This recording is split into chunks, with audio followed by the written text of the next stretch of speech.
ફિનિશિંગનો live process ચાલુ છે. આ ચણિયા ચોળી કરેલા છે જેને પૂરેપૂરો ડિસ્પ્લે મળે એ માટે આખા સ્ટેન્ડિંગ પોઝિશનમાં કરેલા છે. આ બધી સાડી કરેલી છે. આ ડોલ છે, ડોલનું તમે ફિનિશિંગ જોઈ શકો છો.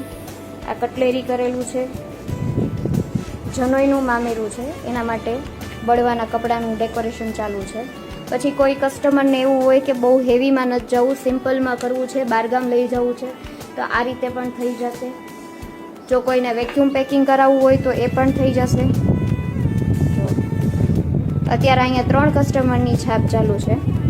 આ પહેલા કસ્ટમરની, આ પાછળ પડી બીજાની, અહીંયા છે ત્રીજાની, પછી હજી 2-3 કસ્ટમરનો સામાન પડેલો છે, તમે જોઈ શકો. જો તમારા ઘરે પણ પ્રસંગ આવવાનો હોય તો આજે જ કોન્ટેક્ટ કરો એલિગન્સ ક્રિએશન એન્ડ ઇવેન્ટ્સ રાજકોટનો, જ્યાં તમને વેરાયટીવાળી છાપ વ્યાજબી ભાવે મળી જવાની છે. અને આવી જ અવનવી છાપના વિડીયો જોવા માટે અમારા પેજને ફોલો કરો.